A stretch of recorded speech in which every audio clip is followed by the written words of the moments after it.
So I rodeoed for 12 years until I was 27 years old. Once that phase of my life ended, I didn't really have any motivation to stay in shape, or I was just like, whatever, I'm married now. I'm just going to go weld and live my life and drink beer and sit on the couch and watch TV when I get home from work. Well, I did that for 10 years, and that sedentary lifestyle sets in, and we're not programmed to sit on the couch. Like, humans are meant to move. So one day it was kind of just me and my wife looked at each other and we're like, we need to do something. Like, we're getting just out of shape, and we're not even 40 yet. So, and I was like, it's going to get harder if we don't start now. So that was kind of the motivation, was to not even running at first. It was more of a weight loss, let's just get in shape. Let's start eating right.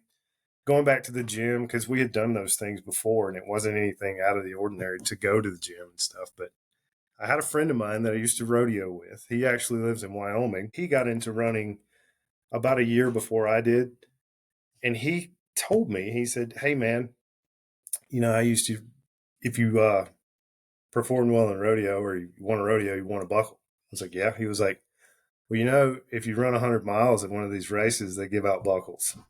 And I was like, what? No way. I was like, okay. You got that me was bit your on that. intro? That was my intro to run. Like, I hadn't run a mile yet. And that was like, that was hook, your line, and sinker. intro? It got me. Are you kidding me? That was it. So I was like, all right, well, I got to figure out how to run 100 miles. So let's just start with one. Oh my goodness. Go You out there and see how seriously? far I can run. This is your host, Brendan, and you're listening to the Ordinary to Ultra podcast. This podcast is all about helping you run your first ultramarathon and beyond.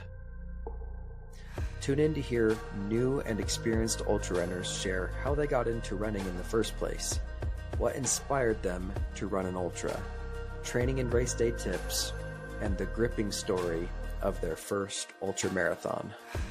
Prepare yourself to be inspired as you hear stories of grit, sometimes failure, but ultimately triumph when our guests finally cross the finish line.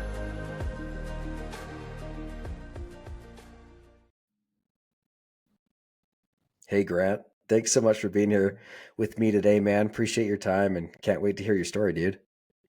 Yeah, man. Thanks for having me. I can't wait to share it with everybody. Sweet. Yeah, we were just talking and Grant said, I wish I had something like this when like a podcast that talked about people's stories running their first ultras when he was prepping for this. So it's fun that you can turn that around for others and share your story now. I wanted to ask you just a little bit about yourself, just to introduce yourself. Tell us a little bit about you, like how old you are, where you're from, what your family looks like, and whatnot. All right. Well, I'm 38, and oddly enough, I've only been really running for a little over a year, if you can believe that. Didn't start running hardcore till I was 37. So, but from South Carolina, it's just me and my wife, no kids, and I actually work in facilities maintenance. I'm a maintenance supervisor, so just your blue collar dude, and getting out there on the weekends and every chance I get trying to put miles in. Mm-hmm. Yeah. Like everybody else, I guess you'd say. Right. Is it pretty hard for you to get miles in during the week, like in the morning or maybe at night? When do you get those in? Training kind of looks different throughout the year for me. So I try to lift in the mornings in the wintertime and then run in the afternoons.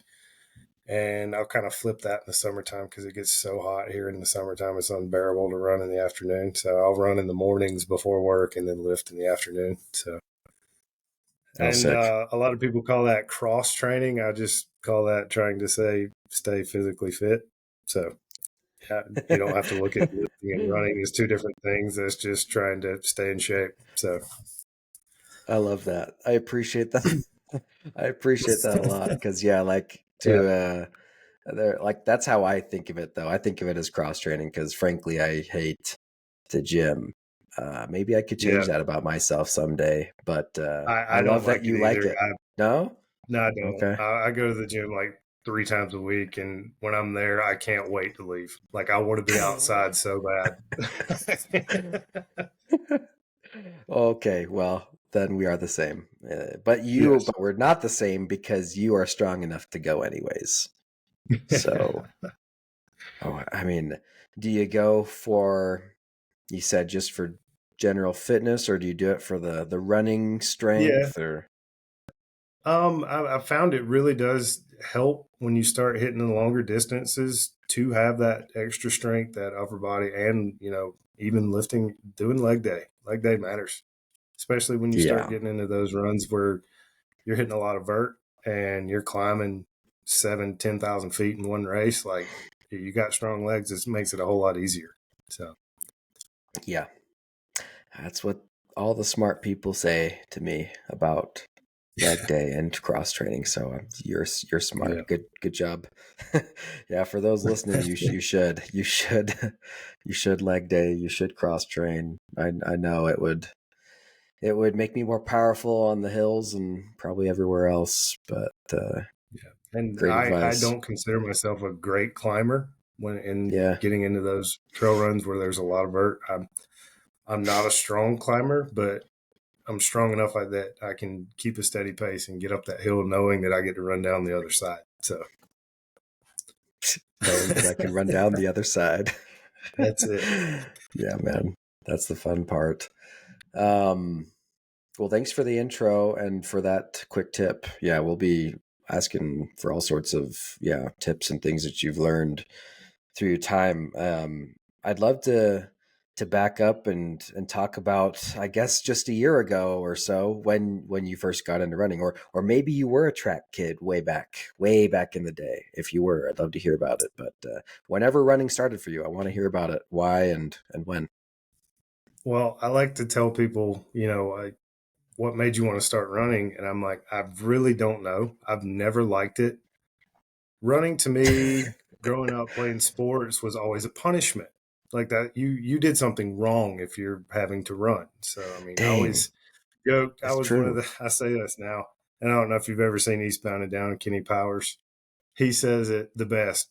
Back when I used to play sports, I would say, I play real sports. I'm not trying to be the best at exercise. So that's always been funny to me, and especially now that I've picked up running and I love running, I laugh at it even harder because it's not a punishment once you get into it and you start living and breathing it. It just becomes so organic, and you want to go out and do it every day. You can't help it.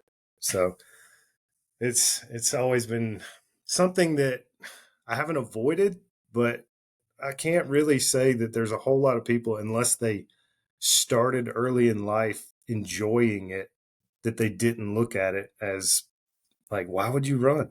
Like running, that's really hard, and it's almost a punishment. So that's how I looked at it growing up. And then last year, I kind of got to a point in my life. I used to rodeo.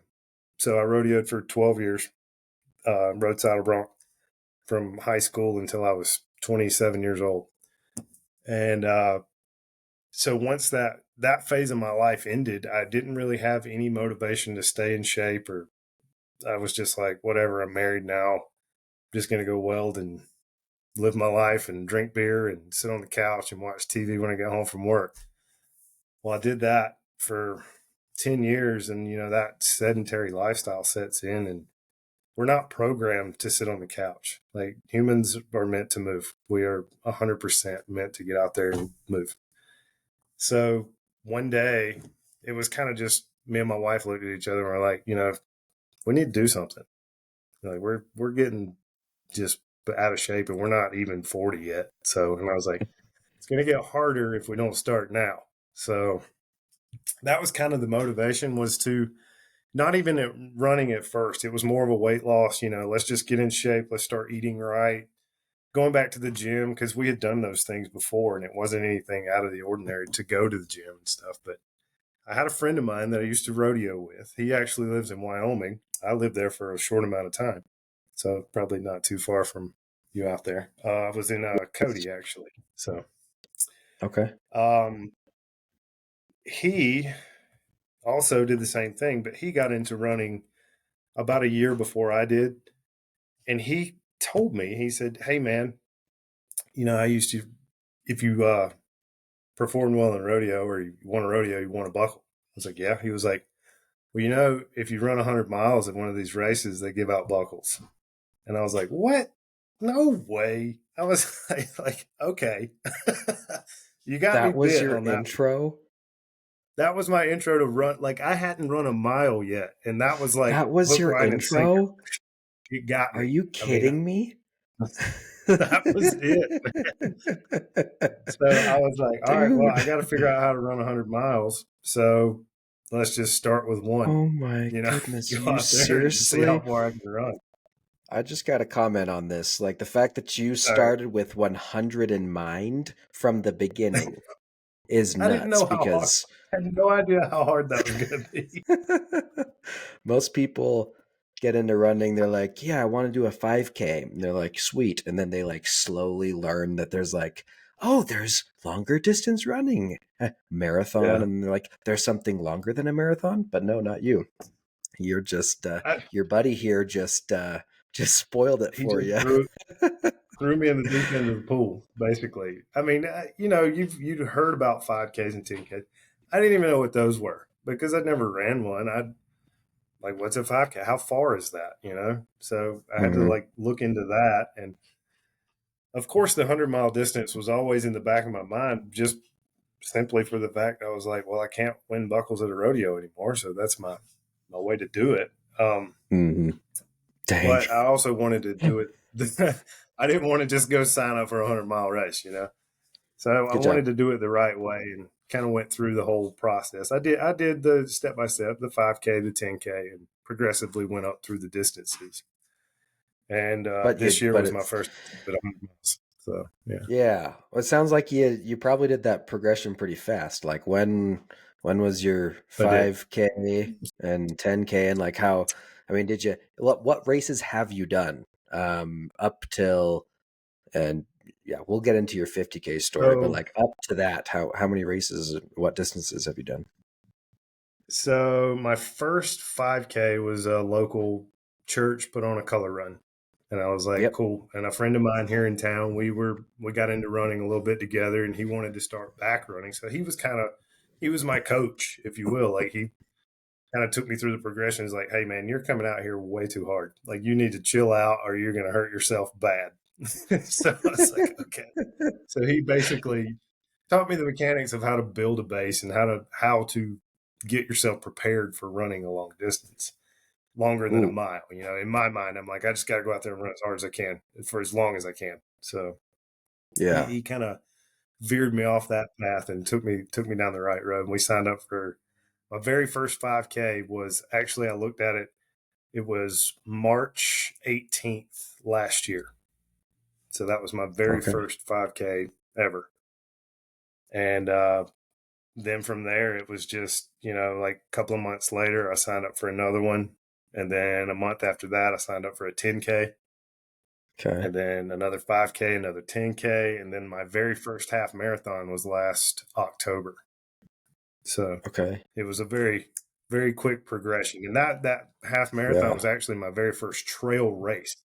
I'd done some trail Trail. running, but that Got was it. my very first trail race was a half marathon. Never ran a half Yeah. marathon on a road. I was like, let's go run one in the woods. So Yeah, and to remind everyone, you're in South Carolina doing this, is that right? right, correct. Yeah, sweet. You got some pretty, I don't know South Carolina well. You got some fun woods, got some hills and stuff to run through, or I don't know, mountains, maybe. I don't Oh know yeah, the and terrain. where we live, yeah, they call it the upstate where I am. So it's kind of the foothills of the Appalachian Mountains where I am. Oh, sweet. And so, I mean, I'm an hour's drive away from mountains. It's not very far. Not And bad.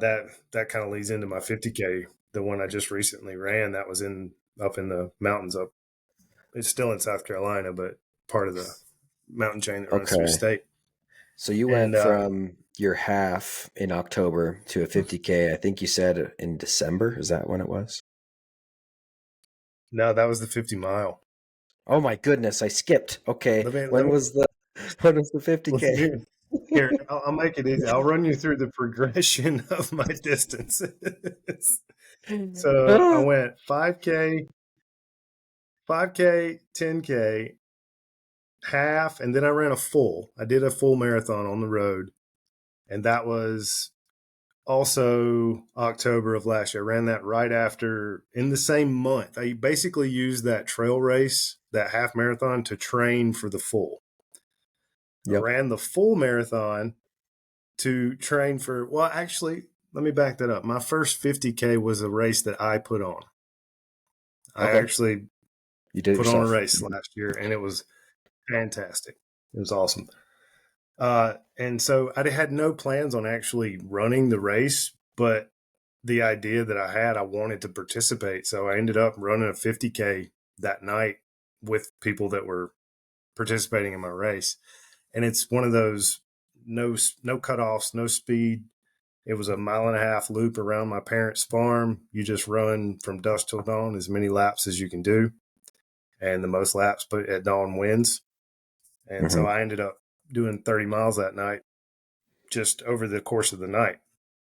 So that was pretty neat. That was actually Holy my first ball. 50K, if you will. And I didn't really Yeah. look at it that way because it wasn't really racing. I was just kind of, it was different conversations with people throughout the night, and I just kept doing loops. So, Yeah. Yeah. but fast forward from that, that marathon was basically my training for that 50 miler that was in December later that year. So, Yeah. yeah, that's kind of how I looked at these races. Everybody kind of wants to prepare, like, oh, I got to get ready to run my fastest 5K. Well, I'm looking at the next distance. Like, I'm looking at that 10K. All right, I'm going to use this 5K to see how I need to run that 10K. And then I'm going to use that 10K to see how I need to run that half. And so just progress through the distances that way. Because in my mind, like you said, the whole time, 100's the number. Like, I got to Yeah. figure out how to get there. So, It's all to get 100. That's awesome. That is amazing. And for it sounds a little crazy, and maybe some of y'all thinking that's crazy, but honestly, I mean, from what I've learned online, because I haven't had a coach personally, but it sounds like, yeah, you're building your base and like you're doing it right. Like you're just slowly putting on miles over months, from March to December, you just put on enough training hours and miles yeah. to get yourself ready for that. And I mean, I don't know what your 50 miler story is yet, like how it went, if it was like terrible or if it was amazing. I guess we'll hear. But I mean, you finished it sounds like. So I mean, that's incredible. And so I mean, that's fast, but Well, it's doable. I like to say I finished it. I like to say I finished it because I didn't get a DNF. Okay. So, Okay. yeah, let's just say I Good. made it to the finish line and no one was there. Okay. Okay. Okay. Okay. It was a That's very awkward. oh no. It was a very awkward finish. So when we get to that story, I'll tell you the whole thing Okay. from start to Okay. finish. Goodness gracious, Yeah. that's a big teaser right there that you just gave us. um Dang, I can't wait to hear how that was. Um but okay, first Yeah. let's talk about maybe that 50K more in depth. So you said your 50K was in Okay. December and you started running in March. So this is only, March, April, May, June, July, August, September, October, November, December, like 9 months ish. How since you Wait, started, since you are you started. talking about my 50K, the one I put on my race? Oh shoot, yeah, I don't remember you Is actually that the telling me one? what month that was in. Yeah, what month was your 50K that you put on? That was November. So Okay, that was exactly a month 8 months. before the 50 miler. Perfect. So this is like training for Yeah. your 50 miler. Um, okay, and you did this thing in your backyard, and you invited some people. Like, tell me more about Yeah. that. Yeah. We had 33 people sign up for it. Yeah. So they all did this 50K Actually, with you. yeah. And that was, like I said, that was the beauty of it. It wasn't a set mileage race. It was Okay. whoever does the most laps wins. It was almost like a backyard ultra style Oh, race, but it wasn't a last man standing situation. it was. Were And you the last man people standing? love the format, and I just opened the do what? Sorry, I asked if you were the last man standing. Oh, no, no, no, no, no. It wasn't a last man standing situation. It Oh, was, oh, as long as you run the first lap and the last lap, everybody was considered a finisher.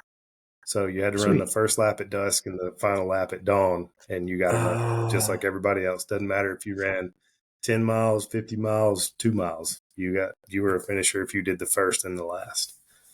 oh, So cool. I like it. it was all about seeing how far people could push themselves, and that's really, now that I've been on this journey as long as I have, I've found my purpose in it, and it goes well beyond trying to win a buckle at a 100-mile race. It's getting people involved in this because you find stuff inside yourself you didn't know you had when you're doing this stuff. It's unbelievable, and I want to share that feeling with everybody. Like my friends and my wife. My wife's sick of this. Like she's over it. But I'm out here preaching the word. It's like, come run with me. So I am the same way. I'm trying. I'm trying to convert all my friends. Like, come on, be a runner with me. I know you'll. I know it sounds yeah. crazy, but you'll love it. I swear. But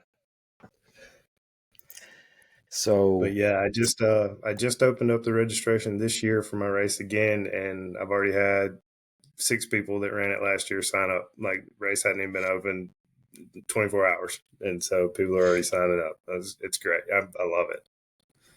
that's super fun, man. You have your own race. Are you on Run Yeah, Sign and Up or the that's whatever so that awesome to is? watch. Do it. Run sign up. Yeah, it's on Run sign up. Dang, Yeah, official.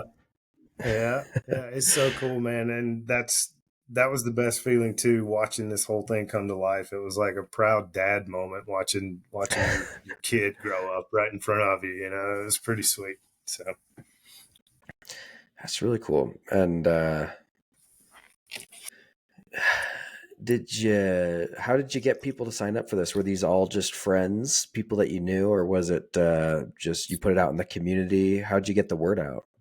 yeah, there's a pretty solid running community in the upstate. The Upstate Run Club is huge. It's massive, and I'm lucky enough to know some people that are connected with that club, so they kind of help me spread the word and get it out there. And I really think that they enjoyed it as well last year, so they're really gonna double down on it and help me out again this year. So Did you have a sign up fee so you could like I don't know put some like treats together and stuff, or did you make it free? How'd you do that? oh yeah, we had some sponsors. It was great, man. Like, the whole thing came together, and What? it's a charity run. We don't keep any of the money. All the proceeds go to the Humane Society here in town. So it's just for fun, and it's literally just for me to get people into the sport. That is it. Like, once you get out there and you walk or you run more miles than you've ever gone in your life, you're hooked. I don't care who you are. You just can't help it. You're just like, oh my gosh, I can go that far. I wonder how much further I can go. Yeah, that's a really good idea. You're like getting my evil brain turned in here. Like, okay, so I could start a little trail run here in Logan, Utah, where I'm from, and there actually is a 100 miler up here, but like, yeah, the lay person is not going to think that's possible. But wow, we could start something that's from like dusk to dawn, like you did, and then they just go as far as they can, and it just gets them hooked. It's Mm-hmm. genius.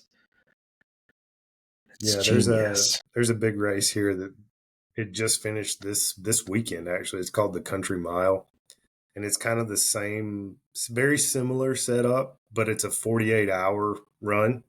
Hmm. So it's probably one of the, like, if you want to finish 100 miles, that's the race you enter, because you got 48 hours to do it. I mean, man, you can run 60 miles and sleep for 6 hours and get up and do it again if you need to. It that setup and that format.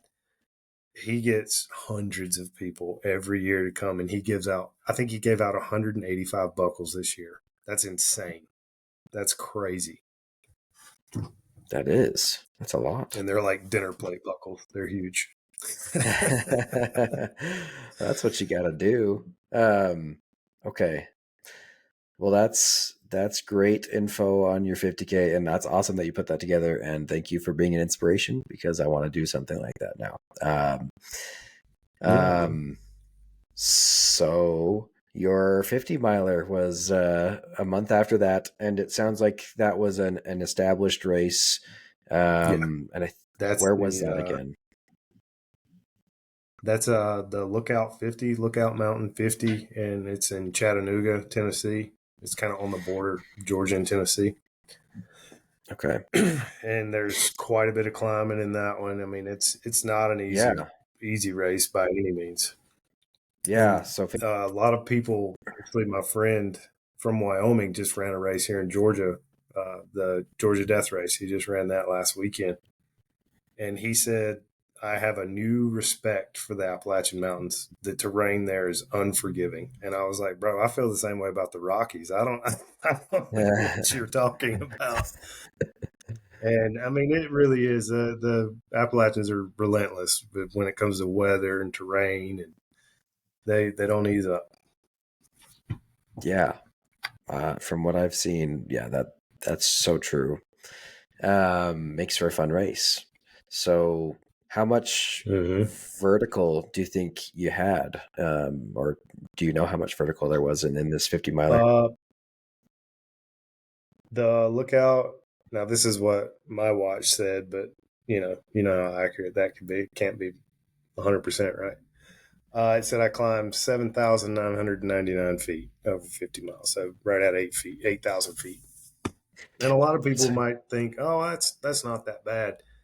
And over 50 miles, it may not be, but we climbed probably 3/4 of that in the first 15, 20 miles of the race.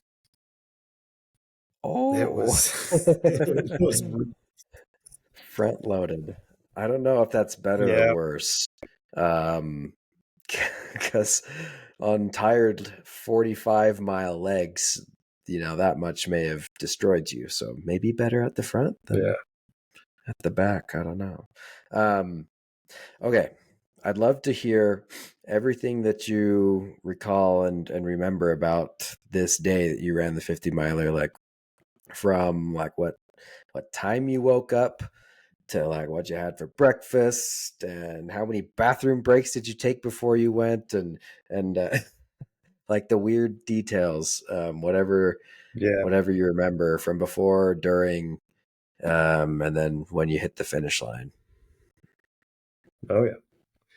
Well, the race started at 7 a.m. and we were staying with a friend of mine in Chattanooga. So we were about 45 minutes or so from the start line. So I woke up about 5:30, just, you know, we make sure we get there on time, left the house. And I don't know why I have this ritual now of, if on my long runs, I always stop and I get a Burger King croissant. It could be anything. It could be like an egg and cheese or bacon, egg and cheese, whatever. As long as it's from Burger King, I'm good. It's like a tradition now. I don't understand it. I just go with it. So we For stopped. We breakfast. got breakfast.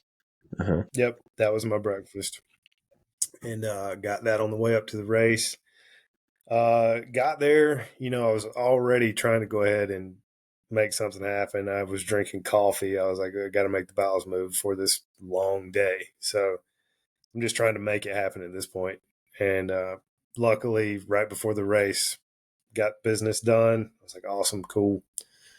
Everything felt great. Everything just seemed like it was going to be a good day. It was kind of misty, rainy. It wasn't super cold by any means. They said it was 29 at the start, but Hmm. I started with a rain jacket and shorts, and then probably 3 miles into the race, I was shedding that jacket. So I just ran in the misty rain that morning.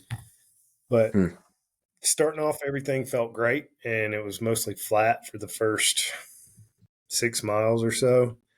And then we started going down. So we started on top of the mountain. There's a college on top of Lookout Mountain, and that was where the start point was. So we started Okay. on top and ran for 6 miles around the campus, and then we started going down. And once we started going down, I started telling my buddy, I was like, if I remember right, this route wraps back around and we go straight back up.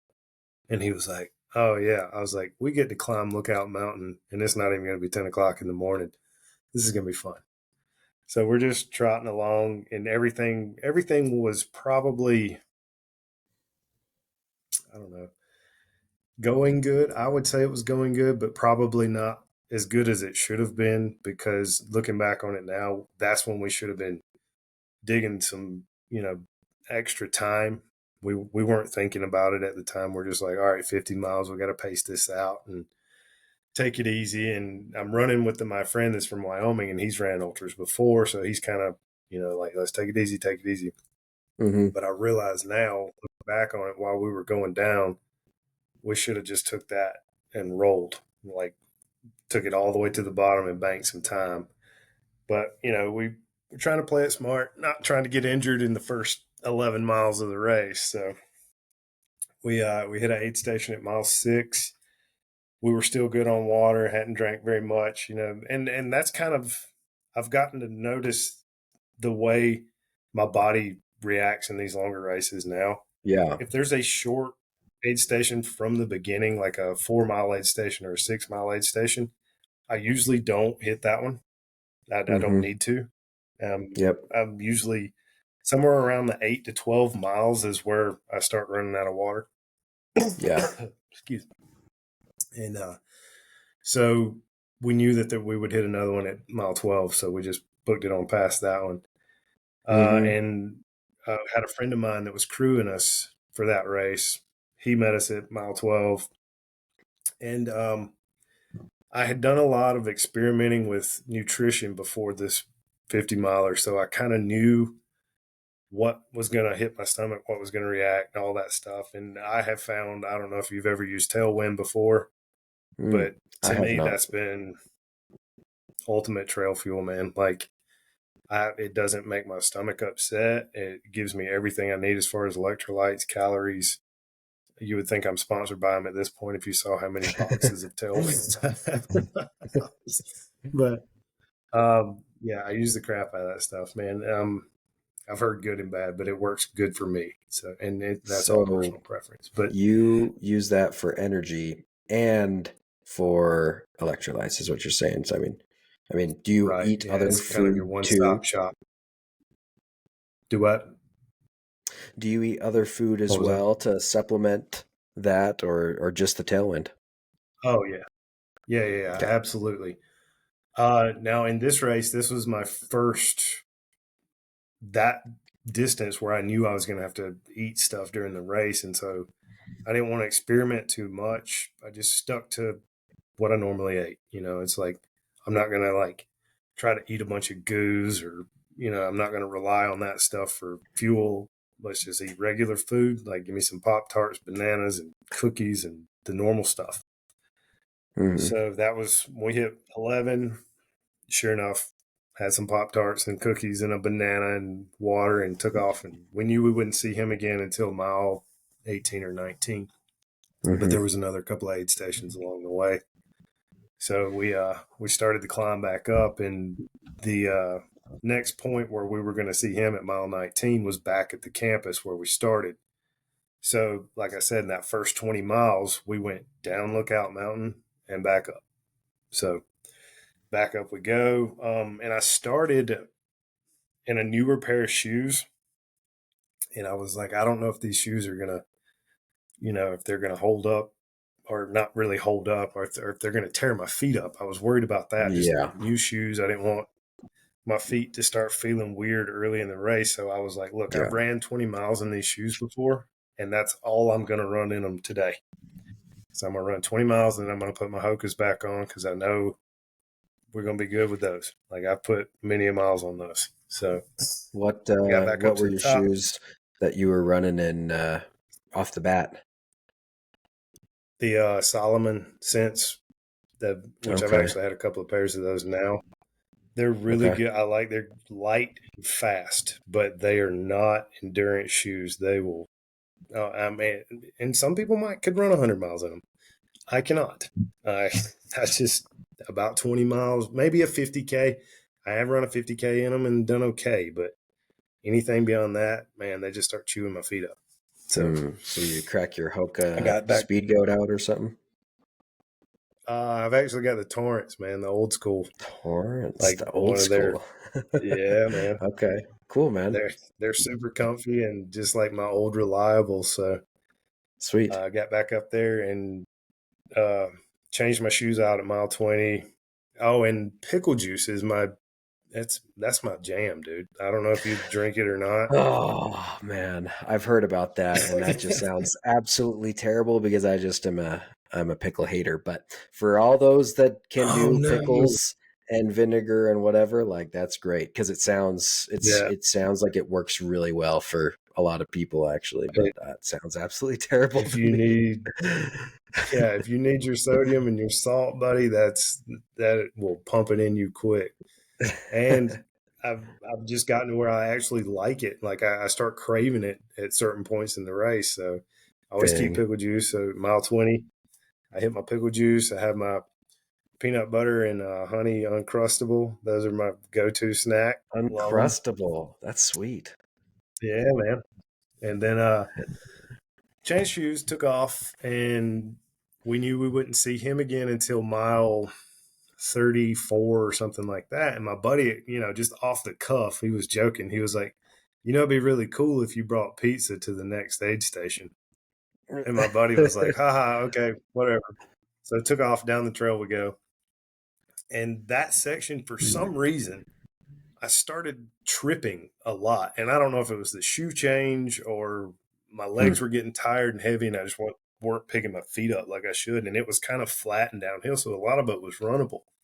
But it seemed like every time I start picking my pace up, um, I would catch a rock or a root, and man, I would yard sail. I would just gone, Oh, I would roll down the wow. hill, or it was terrible, man. People were just like, "Dude, are you okay?" I'm like, "Yeah, that's like the fourth time I've done this." They were picking me, Oh, this and is me now. that's kind of my driving my buddy's point home, where he was saying, the Appalachians are kind of relentless with the terrain because there's so many rocks jutting out, roots and stumps and everything everywhere. And so I kind of learned the lesson the hard way on that, the second half of that race. And I actually ate it into a briar patch. That was at like mile 30. I just face plant right into a briar patch. Luckily, I put my hands down and caught all the briars in my hands. But Ow. my buddy pulled me out of that one. He was like, "Dude, you got to stop falling." I was like, "Believe me, I could. If I could, I would. I don't want to do this." Dang. Pulled me out of the briar patch and we start working our way up to the next aid station at mile 34. Everything kind of went good from 20 to 234. Like other than the tripping and falling, we were holding a good pace. We were doing good. Our whole intent the whole day was to keep it below 15-minute miles. And we were right on that. We were like 14:45, 15 the whole day. We were crushing it. And we got to mile 34 where the aid station was. My buddy was there and he has his backpack with him. He had to ride a shuttle to the aid station and where the crew was. And he pulls these 2 bags of pizza out of his backpack.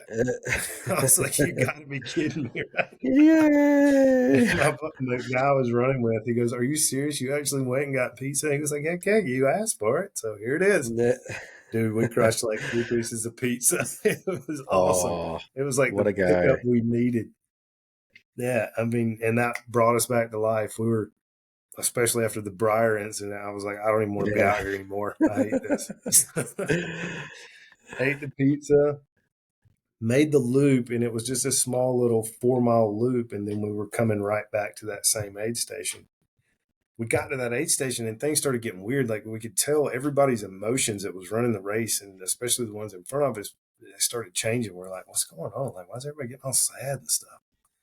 Well, we didn't know. We thought we were keeping a good pace. We're doing good. Well, apparently they started cutting people pulling people from the race that were coming through the opposite side. They were hitting mile 30 while we were coming back on 34. And everybody's like, why are they pulling these people? They're coming through at the right amount of time. Well, apparently we were all way off. Like, we were off mileage wise, we were off time wise. And I was like, what? And they were like, yeah, you got about an hour to get to the next aid station, and it's 4.5 miles away. And I was like, what? I was like, we're 34 miles into a race. I can barely do 4 miles in an hour right now. And so my buddy was like, well, let's go. So we took off and we ran to the next aid station. We get there and they tell us the same thing. They're like, oh, you got about an hour to get to the next aid station. It's 4 miles away. And they kept saying that. But then I started noticing, I looked at my watch. I was like, these aid stations are not 4 miles away. They're like 5 and 6. And I was like, what is happening right now? Like, I don't understand this. So we get to the very last aid station and we can see the lights. At this point, it has gotten dark. We could see the lights from the aid station. And then we start hearing them yelling through the trees, like, hurry up, you only got 5 minutes. And we're like, what? What? So we book it through the woods. We refill our water at that aid station. They're like, get out of here, go. So we get through, and that's the last aid station before the end of the race. And so I looked at my watch and I was like, we're at mile 47. And we just left the aid station. And I knew how far that aid station was from the start line because that was the first one coming back through the campus, the opposite direction. I said, we're not going to make it. I said, that's 8 miles back to the start line. And everybody was like, what are you talking about? We're not going to make it. There's only 3 miles to 50 miles. I was like, oh, this race is longer than 50 because it's 8 miles from where we're standing. What the heck? Off we go through the woods. Yeah, and then people started like really getting upset, and I was like, it is what it is at this point. Like, there's nothing we can do about it. We hit mile 50 at like 12 hours and 30 minutes or something like that, and I was like, hey man, I'm super happy with myself right now. Like, I just ran 50 miles in 12 and a half hours. Cool, awesome. I'm super happy with that. I don't see a finish line anywhere in sight, so I'm just, at this point, I'm just kind of hiking along. I had dropped my friend who I'd been running with the whole race, like 2 miles back. He was so mad he quit running, and I was like, bro, just come on. Like, let's go. I was like, just keep going. So we're trucking along through there. And then, I get out in the middle of nowhere by myself in the dark, and my headlamp starts flickering. And I'm like, great. I was like, my headlamp's about to die. No one's around me. And so I was like, all right, I'm going to start running, see if I can catch anybody. So I'm running. And I'm looking down the whole time. And I was like, oh, sweet, somebody's in front of me. I thought I could see the bottom of their feet in front of me on the trail. I was like, cool. And then my headlamp flickered again, and then it went out. And I looked up, and I was like, there's no one in front of me. And I looked around, I was like, there's nobody behind me. And I like got my headlamp turned back on. And I was like, I am out here alone. I was like, someone was just in front of me. I know they were, and now they are not. I was like, oof, I need to get off this trail. Like, I've been out here way too long. Yeah, dude, so, dang. My friend calls me from the finish line who's crewing us, and he goes, hey man, good news. They just extended the cutoff 30 more minutes. How far out are you? And I was like, if what you say is true and this is a 54-mile race, I said, I got about a 5K left. He was like, well, dude, you can run a 30-minute 5K. I was like, yeah, I could have at 7 o'clock this morning. Yeah. I said, I can't run a 30-minute 5K right now. He was like, just try. So I booked it as hard as I could. It ended up, they pushed the cutoff out to like 13 hours and 30 minutes or something like that. And I finished in 13:50. So I was right after the official end of the race, but they didn't give out DNFs just because they let us all go through that last aid station. So they let us finish basically. But in my mind, I was like, well, that's a DNF. But but it was it wild. It wasn't. was a very wild experience. Yeah, because they marketed it as a 50-mile race, but it was actually longer than that. By how Yeah, many I ended up miles? 50, like 53, 54 miles, something like that. But everybody's watch was so different. It was crazy. My friend, he has a Garmin. His was, I think he had 56 on his watch. And then me and my other buddy, we both have Coros watches, and his was 55 and mine was 53. So I was like, Whoa. I don't know. I don't know how long this race What's the was. truth? Yeah. Dang. That's It nuts, was a good man. experience. It was a learning experience, and I took a lot away from it. Like I really learned a lot about trail running during that race, like what I need to do to get better and stay healthy. Look down. Nothing's going to trip you from eye level and up. So always look down. Dang, that would be so long staring at the ground. You'd be like having treadmill feelings when you look up. You're Yeah. like, whoa. You'd be seeing stars, I think, right? I mean, did you ever feel that way when Yeah. you look up after a while?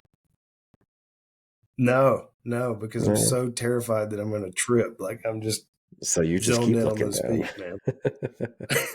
Okay. Dang, dude. Um, Man, I'm so glad. I'm glad that you felt the accomplishment at mile 50 when you reached your 50-mile mark. Because, I don't blame your friend for being disappointed either. Like that'd be a frustrating experience, but good for you for being able to just realize the accomplishment when it happened and push past the weirdness and disappointment that may have occurred for many because of the Yeah, the discrepancy in distance, maybe. But you did a 50 miler. You're right. Like everyone that finished that, even if they didn't finish in the time, they all finished a 50 miler, and I think that's that's what's right. really important. Like you just proved something amazing about yourself.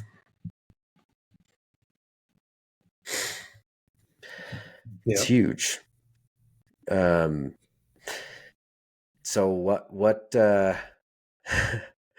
were your emotions and like your friend when he ended up passing the finish line? I mean, like, were you feeling good? Were you like Oh yeah, yeah. It emotionally was and physically? Yeah, surprisingly, when we got closer to the finish line, I knew it wasn't that far behind me. And once I got out of the woods and I could see from the moonlight, because again, like I said, my headlamp died. So I was running with my phone as a flashlight for a mile and a half. Once I got out of the woods and I could see, I kind of just hung out and waited. And a couple of people were like, "Hey, you waiting on your buddy?" I was like, "Yeah." And they were like, "Oh, he's not far back. He's only like 100 yards behind us." And I was like, "Cool, I'll just wait." So I hung back and waited on him, and we both crossed the finish line together. And I actually called my wife, FaceTime my wife, and I was like, "Hey, I'm about to cross the finish line. I think they tore it down already, but you're going to go with me across this made up Yeah. fantasy finish line that I'm about to cross." So, but yeah, it was a great feeling just to even come out of the woods, and there was still a crowd of people waiting on the people that were with the group that went through that last aid station. They were still playing music. It was still the atmosphere was there. The finish line might have been gone, but who cares at that point? Like we were there and the atmosphere was there and everybody that cared that we were finishing was there. So that's what made it all the better. Oh, that's sweet. That's good, Yeah. man. Physically it was, I'd never ran a 50-mile race. I'd never ran 50 miles before, so I had no idea how I was going to feel. And it was that when I stopped the race, like when I stopped moving, that's when everything started setting in. It was all good. Like walking around, my friend handed me a beer. We drank a beer after the race. We were all celebrating, having a good time.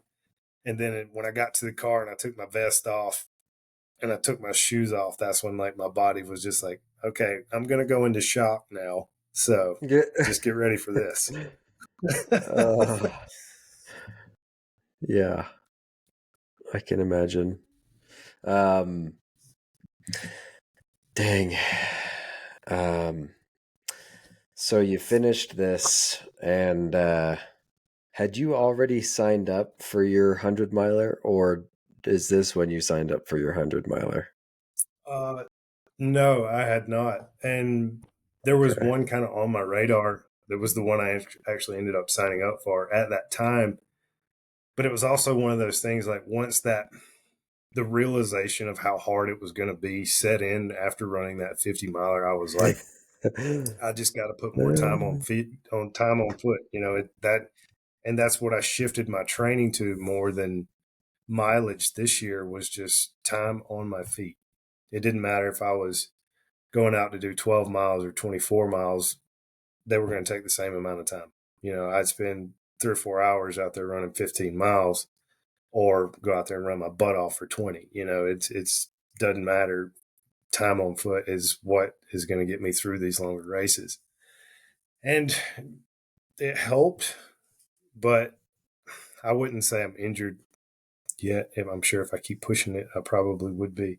But that's the only reason I feel like I pulled myself from this 100-mile race that I just tried to that I just attempted. It was just I felt an injury coming on, and it wasn't. I felt strong. My nutrition was good. Everything was great. It was just one of those things like it wasn't a pain that I could file away. On those long runs, you get used to those muscle aches and your little niggles in your knees and things like that. You get used to that stuff, and you can kind of file it away and just keep going. But then when something new comes up is very sharp and very painful, that's not it don't go in the file cabinet. Like that's a whole different pain cave that you don't even want to be in. That's when it started worrying me, and I just kind of listened to my body and pulled myself out of the race. And I'm glad I did. I ended up with some pretty gnarly tendonitis in my leg, or in my Achilles. Oh. When was the 100-miler scheduled for? That was 2 weeks ago. That was 2 weeks ago. You were signed up for that, but then you decided. When did you decide that you wouldn't be doing that since you were Oh, experiencing that it was during the tendonitis? 100-mile race. It was during Yeah, it. it was during the Oh, 100-mile dang. race. Yeah. Oh, man. Yeah. How, I ran through. Yeah, we'll get to that story in a minute. That's a okay, whole nother okay. ball game in itself there. Dang. I mean, I didn't even, when we talked before we started this podcast, I didn't know for some reason it hadn't registered that you had started your 100-miler and pulled out. So this is news to me. Dang. Yeah, yeah. Uh, It was I very mean, I'd recent. love I'd love to hear the rundown. Feel free to start yeah, however you'd like. I could start how the Well, 50 miler I did. really But want to touch. I okay. want to touch on this 50K that I ran in the beginning of March, which I think that's probably my favorite distance right now. The 50K. Okay. Now, don't get me wrong. I have a whole new respect for the 100-mile, and that's going to be goals right there, 100-mile. But Yeah. Uh-huh.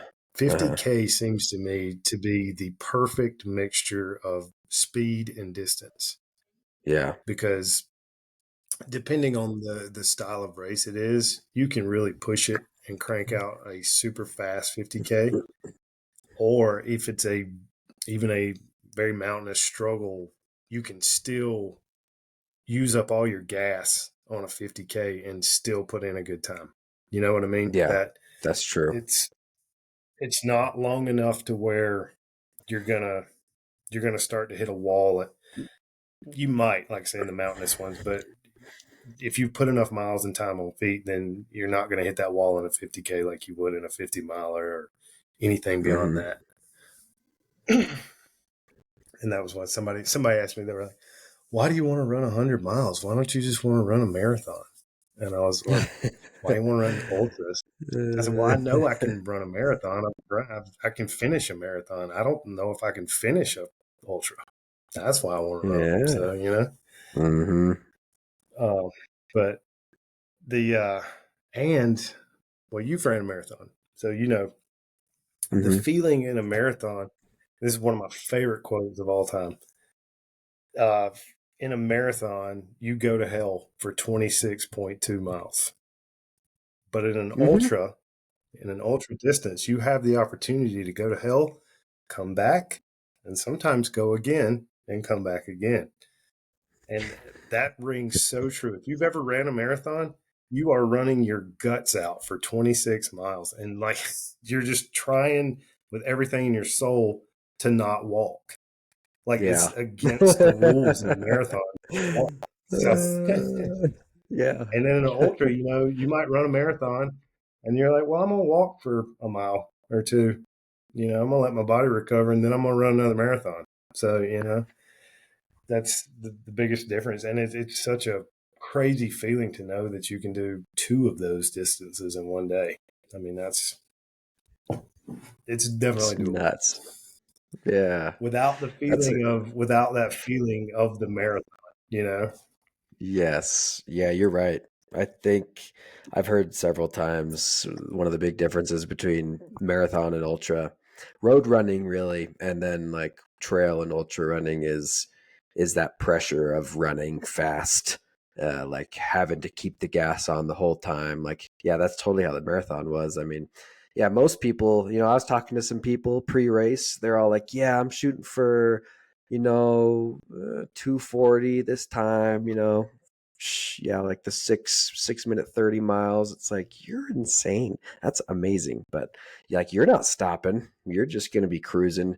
No, And, and, yeah, so there's this vibe of really, of high performance and pushing it with the times. But yeah, I get the vibe from most folks who run ultras that it's very, let's just finish this and then we can have a kumbaya when we've yep, all made it at the end, no matter how that's right. how long it took.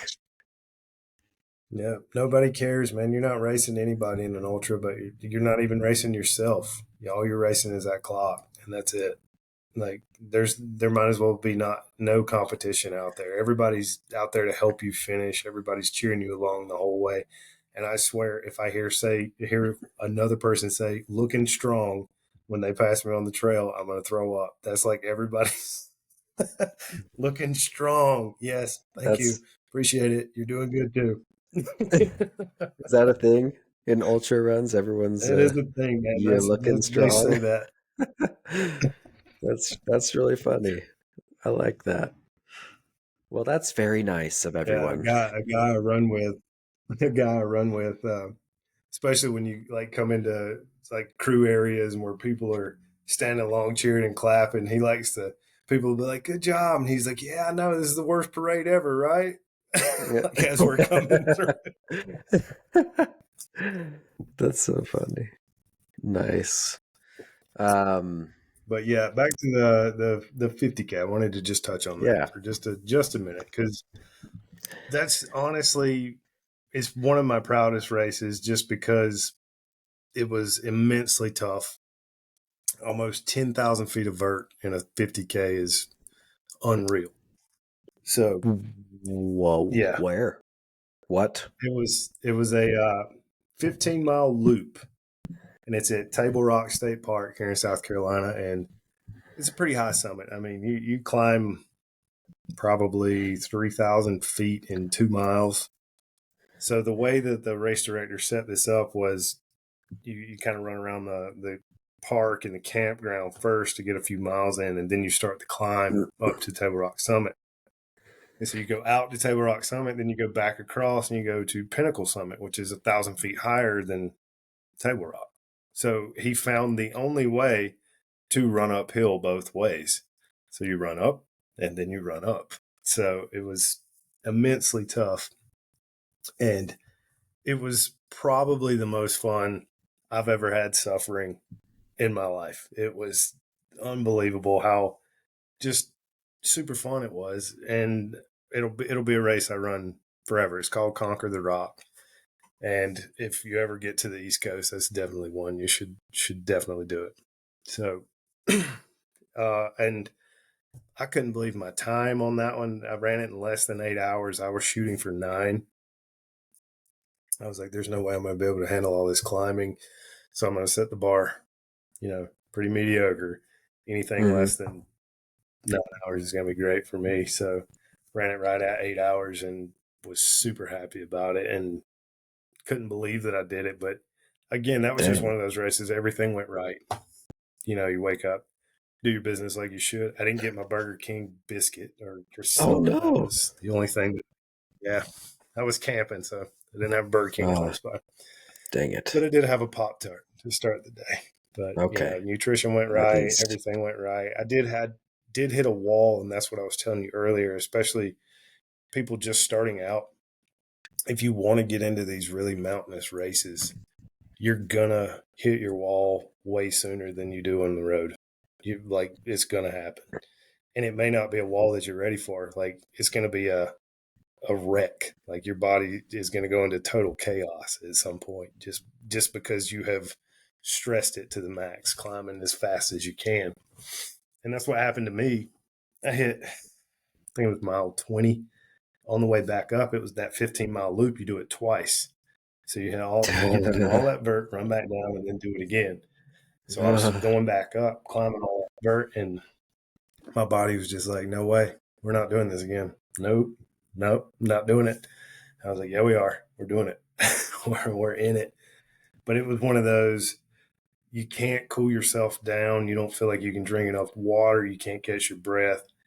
And so it's one of those moments where like, all right, I gotta troubleshoot. I gotta figure out what's going on. I gotta sit down. And that's a big part of ultra running is troubleshooting. Figuring out what your body's doing it and why. You might be low on salt, you might be low on nutrition, you low on hydration, whatever it is, you got to work it out. And because you either got to go back down the mountain the same distance or go finish the race. So, Yeah. and that's also something else I do love about ultra and trail running is it's probably easier to keep going forward than it is backwards. So once I got through that 20-mile crash, that wall, once I made it to the summit, man, it was just like, I'm having fun again. Let's run. Let's do some more. And I don't think people really appreciate that until they actually are in it, push through one of those struggles and come out the other side. And you're so happy with yourself. It's almost a pride crying moment when you do those things. Like you don't think that you can. And it's kind of, like I said in the beginning, my purpose was I want to share this with everybody. Like I want them to be able to do that. So, and if you ever feel the need to do that, the Conquer the Rock 50K is a good place to do it. When the race director starts the race, he asked everybody, he's like, who in here has never DNF'd a race? And a lot of people raised their hands. And he said, you might today. Pep talk. All right, let's go. Yeah. Dang. I But yeah, think we've that got was, something similar. I think we got something similar here in Utah called the Speed Goat 50K. I heard it's a UTMB. I don't know much about it, but it's supposed to be got a lot of a fun. kicker. Yeah, I think it's got 12 or 13,000 feet elevation gain in a 50K. It's just supposed to be the worst. Yeah, but it's like straight up a mountain. Yeah, that's Yeah. crazy. But props to you, man. You did It's it. so fun though. Yeah. And then we'll move into my tragedy, which was my first 100-mile race, I guess.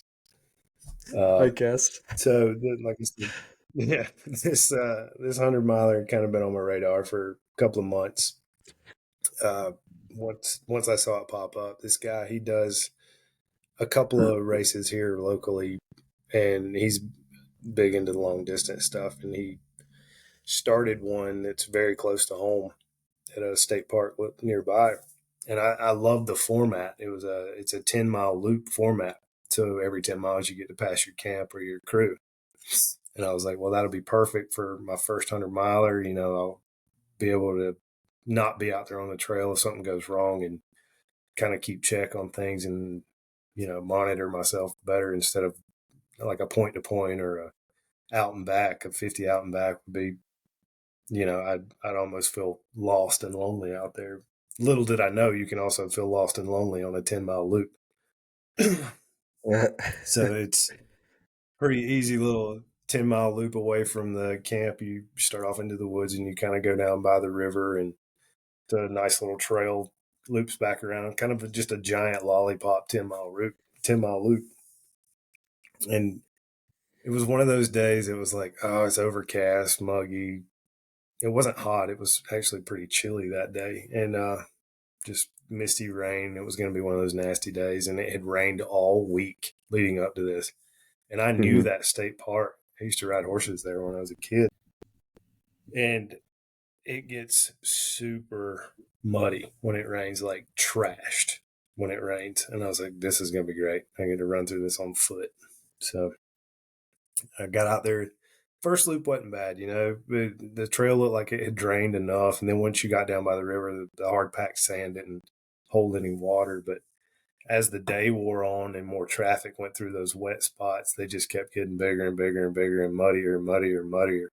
So by like mile 20, it was garbage, some garbage out there. And everything was great up to, mile 40. Everything was great. I had my breakfast like I should, did my business. And I found out a very special thing of nutrition, which I'm going to try to keep up during my 100-mile races, and probably a good bit of advice for somebody who's actually going to try. And it's, if you have a crew or somebody that can crew you, don't eat foods that you don't normally eat during these long runs. Like, if you're not training with your goos or your whatever your nutrition of choice is, obviously don't do it. But especially on these 100-mile runs where you need a ton of calories, don't pump a bunch of donuts and Gatorade and crap that you don't eat like normally. Don't do that. I watched so many people DNF this race because they cannot control their guts. It was awful. Like, guys that were flying would come past me on the next lap, and they just looked like death. Like, what's wrong with that guy? And I get back to camp, I'd ask their crew, like, hey, your boy didn't look good out there. And they're like, oh, yeah, he's having a hard time. I was like, well, he's down in Gatorade and eating cookies like it's his job. Like, maybe lay off the sugar for a bit, So it's one of those things. I was eating normal food. My buddy that crewed me in the 50-miler, he crewed me for the 100. He brought a little Coleman like grill and was cooking me potatoes and like food. And I'm like eating like a king over here. He's calling me, hey, how far out are you? I'm gonna fire the grill up. All right. So like every time I get 2 miles out, that's awesome. And so every time I'm eating regular food, drinking, sparkling water, regular water, Cokes, pickle juice, whatever, back out I go. Nutrition was on point. Everything felt great. I had a ton of energy, but it was just, like I said, once that I came in from mile 40 and he said, do you want to change shoes? And I said, well, let me go one more lap and I'm just going to trash these things. I'm not going to try to avoid the mud. I'm just going to run through. And then when I come back, I'll swap them out. And so that last lap, I went out from 40 to 50. I just ran it. Didn't even try to avoid anything. Came back and I was like, man, something feels super weird. I don't know if it's a blister or what, but I don't know if you've ever had tendonitis before, but boy, that's a special Where kind of pain. did you have it? My left Achilles. Okay. And it feels like the nastiest, like almost somebody like banging you in the with a shopping cart in the Achilles over and over and over, like every step you take. I was like, this is awful. Like, I hope it's a blister, because if it's a blister, I'm going to get back and we'll cut it off and then we're going to tape it up and I'm going to keep going. That's I get back and I pull my sock off and nothing's there. And I was like, oh, this is not good. I was like, my foot looked normal. What is going on? And they were like, I don't know. You should go back out for another loop. And I was like, all right. So I put my sock back on, changed shoes, went back out for another loop. That was misery. That was absolute misery from mile 50 to mile 60. Oh my gosh, dude, that was that was when my body was like, you should not be out here doing this. Like when you have to literally change every body mechanic to just move, it's time to be done. Like if you can't like do a normal little stiff knee walk because your muscles are tense, if you're dragging your foot and you're walking weird and you're limping, and no, that's it. Like that's not the pain cave that Courtney Walter talks about. She's talking about normal stuff. Like this is injury type stuff, and if you keep pushing it, you're definitely going to hurt yourself. And in the back of my mind the whole time I'm going, I've got races to run after this. Like I can't lay it all out here for this. I want to lay it all out here, and I want to finish this race. But I've literally got a race coming up actually this weekend. And I promised people that don't do this, like this is their first race and they want me there with them. So I'm like, okay, I've promised these people that I'd be there with them on this race. So I can't lay it all out here for this 100-miler. And at that point, it was just, let's get through this loop and then we'll reassess when we get back. I looked at the time and I went from doing 2 to 2.5 hour loops to that last loop took me almost 4.5 hours. Oh. And I was like, I'll never make it. I'll never even make the cutoff at this. I can't even walk. And the race director's like, you don't think you'll pick it up after daylight? I was like, oh yeah. Like my mind will, but my foot won't. Like Uh-huh. that's it, man. And I just didn't want to risk the further injury. So I called it at 61 miles. I was like, let's be done. Like I don't want to hurt myself. And then come to find out later, out of the 30 some odd people that entered that race, only 8 finished. So I would say that the terrain got a lot of people that day. It was just horrendous. Dang. So that was my sob story of my first attempt at 100 miles. I'm not going to say my failure. This is my first try. So yeah, man, definitely. I mean, the injuries can just come out of nowhere. You don't expect them. I haven't had anything crazy personally, but I haven't gotten way up in the miles yet. I'm just working towards my first 50K. Nothing towards my marathon. I was doing good, but I mean, yeah, you put a lot of miles on yourself. You went from 0 to tried to do 100-miler almost in a year, which, if you'd done that, like, dang, that's not usual. So, I mean, right. yeah, I mean, Well, and that was also weighing on my mind too. It's like, man, you can finish this thing.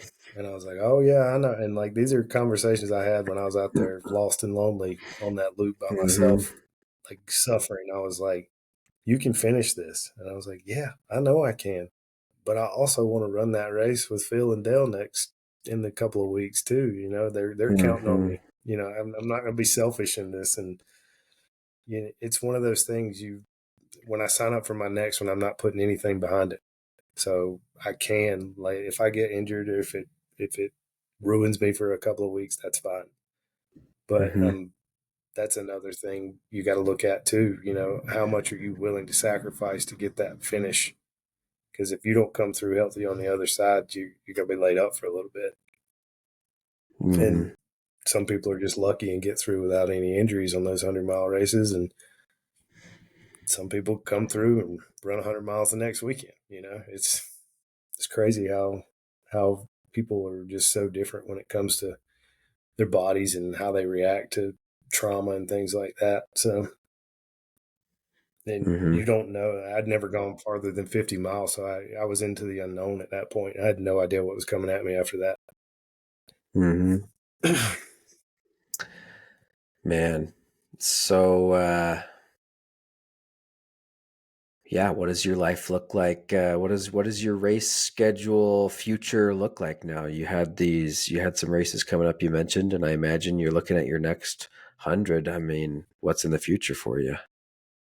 Yeah, the next few coming up, I've got a 25K. It's in North Carolina. It's called the Seven Sisters. So it's all the 7 peaks around Mount Mitchell. Mount Mitchell's highest elevation on the East Coast. It's the only one you don't climb. Thank goodness. I don't know if I'd be ready for that. So, but a couple of buddies of mine, like we've spent some time up there. We love the area, so I said, "Why don't we sign up for this race?" And they were like, "Oh, are you kidding me? There's no way I can run a 25K." I was like, "Do you even know how far that is?" I was like, you should look that up before you say you can't do that." And so they looked it Yeah. up, and they're like, "Oh yeah, we can definitely finish that." I was like, "Well, there's some climbing. It's not just running down the road." So I've been trying to push them to do some training and get ready for it. But if they don't finish, they don't finish. They're they're going to enjoy the experience of just being around the trail community, and and it's a big race. Like there's 400 people in this race, so I Oh mean it's yeah, that is a not a big one. small race by any means. So we're gonna have a good time with that one. And then after Seven Sisters, then I go to Ocracoke, the Outer Banks, North Carolina. Uh, Funny enough, my cousin lives up there. He's getting married, and it happens to be the Ocracoke Run Fest weekend. So I was like, well, I'm gonna sign up for some races while I'm up there in his wedding. So, That's perfect. so I'm gonna Let's run go. the 10K Saturday, and then the half marathon on Sunday at the end of April. Look at you, So, and man. then You're running summertime, I stuff don't all really have. over. Yeah. I love traveling to it. My wife hates it. She's like, "You're turning every vacation into a run vacation." And I was like, "Well, I mean, only if there's a available." But this summer, I really, really would love to get out there to Wyoming and pace my buddy. He's running the Bighorn 100, and we did some of that trail last summer. I went to visit him. We did some of the Bighorn 100. That's some brutal country, and I don't mean like East Coast trip you up brutal country. That elevation out there is no joke, man. When you're starting at 9,000 feet, that's tough. That's real tough, especially for my sea level lungs. Like I'm not used to that. But Mm-hmm. we did 24 miles of the Bighorn Trail out there. He just wanted to show me where he had run previous. But I'd love to get back out there and pace him for that. I don't know if it'll happen, but Is that in and Colorado? then the Bighorn, no, it's in Wyoming. It's That's in between Wyoming. Sheridan and yeah, it's over near Sheridan. Sick. Well, the Bighorn Dang. Mountains. Yeah. And Mm-hmm. summer, not really, don't really have much other than that. That's my only plan. And then that 100 miler that I would like to do is also ran by the same guy that I just attempted here. It's in North Carolina as well. It's because of the Mountaineer Rumble is the name of his company, and this one's at Kings Mountain State Park. It's a 30-mile loop, so that might be better. I don't know. If I don't see the aid station as much, I may not have the opportunity to say I want to quit. So Yeah. Maybe. yeah, and that one's Dang, in man. November, so that would be right before my race, which is fine. If I'm injured, whatever, I'll roll up in a wheelchair and race direct my race. I don't care. That's right. Yeah. Man, well, that's your time. That's your time, dude. And you've got time to work on your tendonitis. I didn't ask you how that's doing right now. Are you working on improving that? Do you have to do anything? Just leave it alone. I Take it mean, easy. it's mostly stretching and rest. I have probably ran 6 miles in the last 2 weeks just to not mess with it. I don't want to hurt it. I So bet that's driving you it's crazy. I'm so sorry. it is. I'm used to running like 6 miles every day, so Yep. it's killing me. Yeah, man. I get it. My 6 miles is my regular run too, and I was uh, I was laid off like what is it? It's April. It was the end of January. I was laid off, and I my running was a little spotty after that. But I I felt the need to get out still. But anytime I missed a run, it felt like the worst. Like I could feel myself getting worse. I was like, I definitely need to keep running right now because I feel sad and Yeah. I need to run. So Yeah. anyway, I feel for you though. It feels weird to not get out and it's not good. So It definitely does, man. You miss those endorphins big time. So yeah, they make a big difference, dude. It's whack. That's why we're all crazy. One of my first episodes, a guy said, "We're all just a bunch of addicts. We're all that's addicted right. to endorphins It's of absolutely running." correct. Yeah. The people that don't do it don't understand it. It's just one of Yeah, those things. And they're like, why do you want to run so much? I'm like, well, if you tried it, you would too. So, yeah. You just got to stick with but it yeah, long enough to feel that. absolutely. That's the biggest piece of advice I'd have for anybody that wants to get into not only ultra running, but just any distance period is just consistency. Getting out there. And it's like we have a little local run club that I run on Tuesdays here in town. And I just tell them, like, keep showing up.